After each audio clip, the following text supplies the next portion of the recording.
Salut à tous, j'espère que vous allez bien.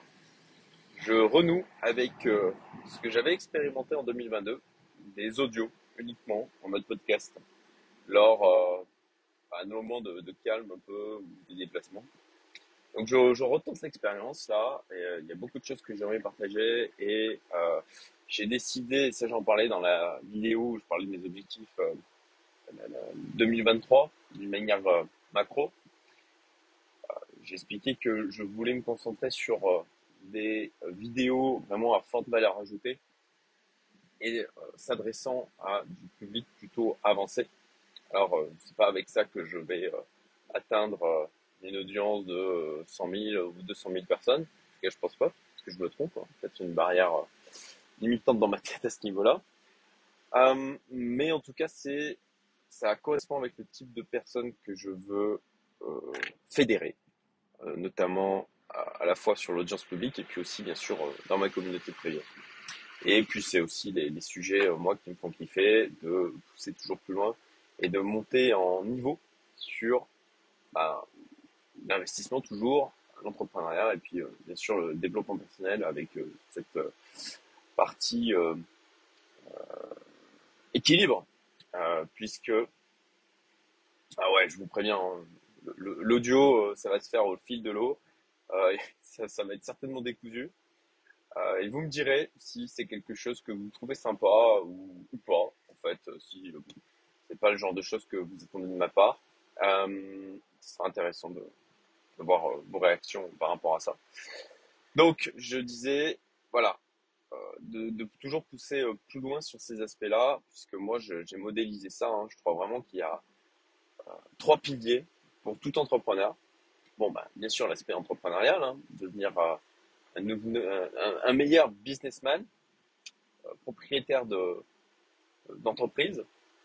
Il ne s'agit pas seulement de se créer une nouvelle activité personnelle, mais c'est aussi de se créer des business. Alors déjà, s'ils sont en capacité de tourner sans nous, c'est fabuleux, mais encore mieux, capable de grandir sans nous. Et ça, je dois avouer que j'ai encore du progrès à faire sur ce sujet. Ensuite, l'investissement, pour moi, que j'associe à tout ce qui est la gestion de son argent. Et ça, c'est une vraie problématique pour beaucoup d'entrepreneurs, hein, de déjà de se retrouver, ce que j'appelle moi la rat race de l'entrepreneur, mais de se retrouver bloqué dans une rat race de l'entrepreneur, on se lance dans l'entrepreneuriat en disant je vais être libre comme ça, je vais créer mon propre business, je vais être mon propre patron entre guillemets. D'ailleurs, je déteste cette notion de dire mon propre patron, parce que ça veut dire effectivement qu'on se crée une activité où on est son propre salarié, et c'est pas ça qu'on cherche, quoi. On cherche quelque chose qui nous produise de la liberté, pas qui nous en consomme. Et donc, l'aspect gestion de son argent, ne pas se laisser piéger par l'augmentation de son train de vie. Je suis totalement tombé là-dedans, hein. C'est pour ça que je vous en parle d'expérience et c'est un de mes combats, c'est de le faire comprendre à d'autres entrepreneurs, parce que ça crée des barrières et ça crée des boulets en fait pour avancer. Et puis ça, c'est le troisième pilier, donc le développement personnel, euh, se connaître mieux, mieux comprendre comment on interagit avec les autres, comprendre ce qui nous porte, ce qui nous fait vibrer, ce qui nous nourrit. En fait, c'est la notion d'ikigai, hein. J'en parle régulièrement. Et moi, en tout cas, je ne ferme pas la porte au fait de changer d'avis ou peut-être de me rendre compte un jour que je me suis trompé, mais je pense vraiment avoir trouvé mon ikigai aujourd'hui avec ce que je fais à la fois les partages sur les réseaux sociaux et puis aussi sur ma communauté privée, particulièrement sur ma communauté privée, euh, qui d'ailleurs n'est pas dépendante en termes de traction de uniquement ce que je fais sur les réseaux sociaux. Et je travaille justement à cette résilience de toujours se laisser des marges de manœuvre, de pas se retrouver bloqué euh, et, et esclave d'un système que l'on crée. Ça doit être vraiment, ça doit être au cœur, je pense, de vos préoccupations, de garder un système qui soit pourvoyeur de liberté. Et d'ailleurs, là, ça me fait penser à la vidéo que Yann Darwin a sortie tout récemment, plus personnelle, euh, il expliquait ça, que justement, ils étaient perdus dernièrement, où c'était plus fun, où c'était enfermé dans des obligations, des barrières mentales, qu'il voulait de nouveau, il s'en est rendu compte et il voulait sortir de ça. Euh, D'ailleurs, pour l'avoir rencontré à Dubaï, et c'était super sympa, on a passé genre, je sais plus, une heure et demie à chiller sur le canapé dans une des Miami House. Euh, ouais, que tel qu'on le voit sur YouTube, il est comme ça en vrai, sympa, il me semble authentique et assez marrant, assez marrant. Bon voilà, ça c'était la parenthèse, mais c'est ce qu'il expliquait. Et quel que soit le niveau au fait que l'on atteint d'un point de vue financier, on peut se retrouver enfermé. Et donc c'est pour ça qu'il faut vraiment travailler. Pour moi, c'est trois piliers. Faut vraiment vous voir comme si vous étiez sur un socle, à mon sens. Vous êtes sur un socle, sur ces trois piliers d'entrepreneuriat, d'investissement, de gestion de l'argent, de développement personnel, slash connaissance de soi, connaissance des autres aussi après, mais d'abord ça commence par la connaissance de soi. Et si vous vous consacrez uniquement à un des trois piliers, ben en fait vous allez créer un déséquilibre. Vous allez avoir du mal à tenir sur ce socle et vous risquez de tomber. Et, et voilà, c'est pour moi des éléments qui sont très importants et c'est des personnes qui ont compris ça, qui sont en train de le comprendre ou travailler à ça que je fédère dans ma communauté privée. Donc, euh, alors je vous avais dit, hein, c'est un peu, ce podcast va être un peu décousu. J'ai pas prévu de fil en particulier. Donc bon voilà, c'est actuellement ce dont je me rendais compte dernièrement. Je faisais le parallèle en fait avec les marchés notamment sur tout tout tout a tout est un peu comme une représentation graphique comme sur les marchés. Voilà. J'ai eu ma phase de bull run personnelle jusqu'à 2021, jusqu'à l'arrivée à Maurice. Et puis je suis rentré dans une phase de plateau, de consolidation, avec au début beaucoup de volatilité. Parce que ça, je le partageais dans la grosse vidéo de retour d'expérience de l'expatriation à l'île Maurice. Je crois que c'est la vidéo où il y a le plus d'infos là-dessus qu'on puisse trouver, en tout cas venant dans le francophone, sur le web, où j'avais complètement sous-estimé l'impact psychologique et émotionnel qu'allait avoir tous ces changements dans ma vie. On a l'impression que c'est plein de changements et que ça va être top. Et en fait, oui, ça l'est. Et en même temps, c'est quand même des changements. Et c'est de la sortie de la zone de confort. Et donc, pour moi, il m'a fallu un an.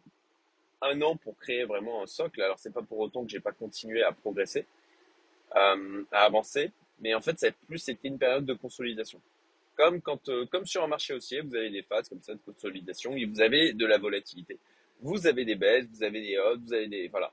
Et vraiment, ça a été ça, hein. À la fois d'un point de vue euh, dans mon quotidien, dans mes investissements, dans mes activités, dans ma psychologie, dans mes émotions, dans mes rapports aux autres, où il y a eu vraiment comme ça de la volatilité euh, forte au début et puis qui s'est réduite avec le temps. Il y a vraiment une compression en fait, jusqu'à c'était donc la date anniversaire de notre arrivée à Maurice début octobre, un an.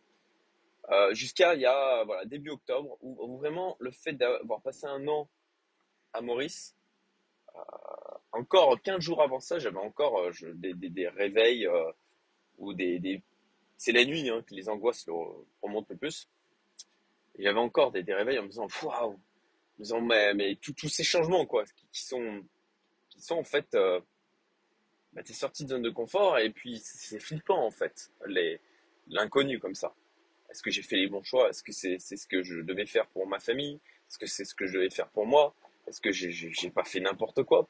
Donc et c'est un an à Maurice ont vraiment créé un socle psychologique et émotionnel là-dessus. C'est plus du tout quelque chose qui remonte aujourd'hui. Mais 15 jours encore avant la date anniversaire, c'était encore présent. Il y avait encore cette phase de consolidation qui était en cours. Et vraiment, l'anniversaire d'un an à Maurice a créé une nouvelle impulsion de croissance à tout niveau de mon côté. Et c'est plutôt chouette. Voilà. Alors toutes les périodes sont nécessaires, mais on va pas se leurrer, hein. Celles qui sont les plus enthousiasmantes, c'est quand on a les choses qui avancent et qui grandissent et qu'on kiffe, quoi. Voilà. Et je sais qu'à un moment donné, il y a de nouveau une période comme ça, eh ben de compression, de plateau, euh, qui arrivera. Donc, voilà, je vous partage cette chose en termes de parcours de vie, pour pas croire que c'est que des avancées en permanence, que c'est pas tout le temps. C'est comme vraiment, vraiment, c'est comme sur les marchés, comme sur les graphiques. J'estime être dans un grand bull run personnel, voilà, sur toute ma vie. Euh, mais, mais, il y a des phases de correction. Voilà, il y a des phases de plateau. Il y a des phases où il y a plus de volatilité qu'à d'autres moments. Et c'est normal. Et il faut parfois penser, effectivement, se retourner un peu et regarder ce qu'on a accompli sur les dernières années.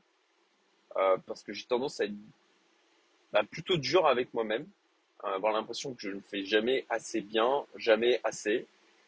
Euh, et au final, je me dis que c'est déjà pas mal, quoi. J'ai quand même changé radicalement de vie. Je me suis émancipé de mes activités, de financièrement aussi. Aujourd'hui, j'ai le choix. Ça, c'est super important d'avoir le choix. C'est pas parce qu'on a la possibilité de tout envoyer chier qu'on le fera, mais le fait de pouvoir le faire, c'est la liberté et le pouvoir que nous donne les systèmes que l'on met en place, la structure de vie que l'on met en place, et puis l'argent que l'on possède. En tout cas, pour moi, c'est quelque chose qui est super important. C'est pas forcément le cas pour tout le monde, mais je pense que dans l'audience qui me suit, dans les gens qui rejoignent la communauté, ça c'est sûr, dans les gens qui rejoignent la communauté, c'est quelque chose d'essentiel. Donc, voilà, et notamment, j'ai fait le point, c'est pour ça que c'est important de faire le point sur son patrimoine régulièrement. J'ai fait le point sur mon patrimoine, du coup, hier. Mon Dieu, j'ai l'impression que c'était il y a déjà quelques jours. J'ai des journées très remplies. Euh, et, et écoutez, je suis très resté en fait sur les choses que j'ai loupées sur cette année 2022. Et j'ai tendance facilement à oublier. Mais ça, c'est humain, hein. Je pense que pour la plupart des gens, c'est comme ça, hein. C'est la construction de notre ADN, hein, qui nous force à se focaliser 10 fois plus sur les éléments négatifs que sur les éléments positifs pour éviter justement dans une question, parce qu'on a l'impression que c'est une question de survie, qu'on va crever sinon. Et, et en l'occurrence, au final, alors j'ai pas fait le calcul de combien exactement, mais j'ai un accroissement de patrimoine. Et bon, compte tenu du marché qu'on a eu en 2022, au final, c'est pas si mal, quoi. Malgré des pertes, hein. L'année est suivie des pertes, hein, sur la crypto, sur le gold, j'avais partagé, même si je me suis rattrapé sur d'autres choses, hein, bien sûr. C'est pour ça qu'il y a un accroissement de capital, patrimoine d'une manière globale. Bon, voilà, je suis arrivé à ma destination. Écoutez, j'espère que ce partage un peu à brûle pour point vous a plu. Et je vous souhaite une excellente journée et à bientôt pour d'autres podcasts ou vidéos.